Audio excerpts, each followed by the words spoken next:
tahu nggak, akhir-akhir ini tuh banyak banget remaja kayak lagi bingung gitu sama jati diri mereka, kayak semua orang tuh kayak berusaha mencari tempatnya sendiri gitu nggak sih? Oh, iya iya bisa relate sih. Kayak emang lagi masa-masa transisi gitu gak sih? Mm-mm. Terus kayak aku dulu pas mulai pakai Instagram juga tiba-tiba ngerasa perlu banget nih buat cocokin diri sama citra yang ada di sana gitu kan. Terus dan akhirnya aku malah apa coba? Krisis identitas. Tapi kalau menurut kamu identitas apa sih? Kalau menurut kamu nih ya? Identitas tuh kayak keseluruhan karakteristik dan kualitas yang membedakan setiap individu gitu kan. Kita bisa Hmm. lihat dari banyak aspek kayak fisik, psikologi, bahkan sosial gitu kan. Nah, kalau menurut aku tuh identitas tuh kayak bisa dibentuk melalui pengalaman. Kayak dalam teori Hmm. empirisme tuh loh, Oh iya. di mana pikiran mengolah dan merespon informasi dari lingkungannya, dari luar, dan Hmm. menghasilkan perubahan dalam diri individu itu gitu. Ah, ya sih. Terus kayak berarti identitas remaja tuh bisa berubah kan ya? Mhm. Kayak tadi gitu, kayak banyak remaja yang lagi mencari jati diri, pengen kayak Taylor Swift, pengen kayak Kylie Jenner maybe, terus kayak jadi kayak mereka tuh mencoba memahami bagaimana mereka ingin dilihat gitu sama dunia, sama ngambil citra dari sana sini dan akhirnya malah jadi krisis identitas kayak aku. Betul sih. Dan itu tuh disebabkan oleh banyak hal kayak interaksi dan exposure dari luar tadi, perubahan Mm-mm. fisik dan emosional juga. Bener. Perubahan identitas nih bisa tercermin dari bahasa, penampilan, minat, nilai-nilai dan perilaku. Semua deh yang ditekankan mengikuti, kayak pengen mengikuti tren gitu loh, terus mencocokkan diri dengan citra yang dipinginin gitu ya, kayak kamu Mhm. tadi. Ya pengen Pengen kayak jadi Taylor Swift, Kylie Mm-mm. Jenner gitu kan ya. Jadi nih kalau kita jabarin faktor-faktor tadi nih, Mhm. kita bisa dapetin pertama Apa tuh? eksplorasi identitas. Mhm.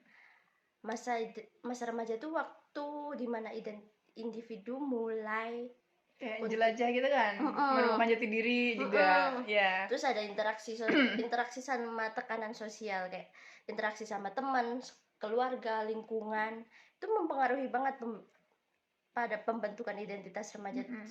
biar sesuai sama norma sosial yang ada di lingkungan kita gitu loh. Kayak Mhm. harus banget, khususnya nih di keluarga. Keluarga tuh punya peran penting banget dalam membentuk identitas remaja melalui nilai-nilai, Mhm. keyakinan, pola perilaku yang ditransmisikan kepada mereka. Terus apa lagi ya? Pendidikan juga, lingkungan Hmm. sekolah, pengalaman belajar, dia punya peran penting kayak lewat interaksi sama guru, kurikulum, rekan-rekan, teman sekolah. Iya sih, setuju banget. Terus kayak kemajuan teknologi juga gak sih? Oh, oh. Kayak kemajuan teknologi dan akses yang lebih besar gitu sama informasi itu kayak memungkinkan remaja untuk terlibat ke berbagai identitas dan budaya yang berbeda. Jadi si pengaruh budaya dan media yang berbeda-beda ini kayak mainin peran yang besar dalam membentuk persepsi diri remaja tentang identitas mereka nih. Kalau perubahan fisik dan emosional juga mempengaruhi gak sih? Mm-mm. Iya kan, Iya. kayak perubahan tubuh dan emosi itu selama remaja kan nggak stabil ya kan, Mm-mm. kayak mereka masih bertumbuh gitu. Jadi kayak dapat memengaruhi cara remaja melihat diri mereka sendiri dan identitas mereka sih. Mhm. Satu lagi aku ingat Apa tuh? yang kita belum sebutin, tapi kita udah sebutin tadi, Apa? pengalaman hidup. Oh iya. Yes, Kayak yes. pengalaman baik positif mau negatif tuh punya pengaruh besar banget dalam perubahan identitas. Iya sih, dan kita juga banyaknya negatif mungkin ya. Dapetnya mungkin. Nggak tahu. Tapi aku jadi inget sesuatu sih, Lid. Apaan tuh? Kayak aku tuh jadi inget sebuah teori yang mungkin bisa ngebantu kita memahami ini sih. Jadi nama teorinya adalah teori kapal Theseus. Paradoks tuh ya. Yes. Terus kayak jadi si kapal Theseus ini ada seorang pahlawan ya di Yunani namanya Theseus dan dia tuh mau berlayar ke kereta. Mm-mm. Jadi setelah bertahun-tahun digunakan, kapal yang digunakan itu mulai rusak Mm-mm. dan Theseus tuh memutuskan untuk ganti setiap komponen-komponen tersebut satu persatu dengan bagian yang baru. Jadi setelah semua kapal diganti, ada satu pertanyaan nih yang muncul. Jadi apakah kapal tersebut itu kapal yang sama atau kapal yang baru? Nah gitu. Kalau dipikir-pikir sih sebenarnya kita bisa pakai teori ini untuk bantu kita melihat masalah perubahan identitas pada remaja yang tadi nih.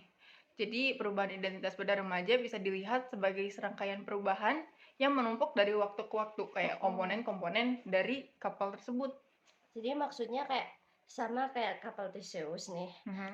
yang masih bisa dianggap sebagai kapal yang sama kan. Mhm. Nah, remaja itu juga bisa dianggap sebagai individu yang sama meskipun komponen-komponen identitasnya berubah gitu kan. Iya. Jadi kalau gitu apakah esensi diri mereka tetap sama dan tidak berubah gitu? Nah, itu dia kenapa dinamakan paradoks. Jadi, sebenarnya kalau aku lihat artikel-artikel yang aku baca sih ya, jadi ada dua argumen berlawanan. Ada argumen pro dan juga argumen kontra. Jadi kalau di argumen pro, identitas suatu objek itu ditentukan oleh sifat-sifatnya yang esensial. Jadi sifat esensial itu adalah sifat-sifat yang tidak dapat diubah gitu, tanpa mengubah identitas objek utama tersebut. Sedangkan menurut argumen kontra, identitas suatu objek itu ditentukan oleh bagian-bagiannya. Jika semua bagian suatu objek diganti, maka objek tersebut maka akan menjadi objek yang baru gitu. Oh, gitu. Jadi nih dari dua argumen ini kita bisa dapat dua perspektif yang berbeda gitu tentang perubahan identitas kan. Berarti bagian-bagian kapal Theseus ini bisa kita andaikan jadi komponen identitas nih. Jadi kalau gitu dari opini kamu sendiri, kamu pro yang mana nih? Kalau aku sih ya, kalau dari aku sendiri sih mungkin ya argumen pro sih. Soalnya kalau dari aspek kontinuitas gitu kan ya, identitas suatu objek itu ditentukan oleh keadaan-keadaan sesuatu objek yang berubah dari waktu ke waktu nih ya kan. Dalam kasus kapal Theseus, kontinuitasnya ini tetap terjaga karena setiap bagian kapal yang diganti secara bertahap itu kan nggak diganti secara langsung gitu, satu waktu enggak. Jadi secara bertahap dari waktu ke waktu. Sama seperti identitas remaja yang berubah, namun identitas tersebut itu masih dalam diri yang sama, masih dalam orang yang sama gitu sih kalau menurut aku. Ya sih, aku juga setuju kalau gitu. Jadi nih kalau kita simpulin nih, kita lagi bahas identitas, perubahan identitas terus sama si kapal Theseus nih. Jadi kalau kita kaitin dua konsep ini, kita bisa melihat nih bagaimana perubahan pengaruh banyak faktor yang memainkan peran penting dalam proses perubahan identitas tuh. Terus sementara teori kapal Theseus ini kita jadiin kerangka kerja buat memahami dinamika perubahan identitas dalam konteks yang luas gitu kan. Iya, benar banget. Diskusi kita keren banget gak sih? Kayak dari teori kapal Theseus kita bisa nyangkutin ke yang identitas yang sehari-hari ini ya. Keren sih.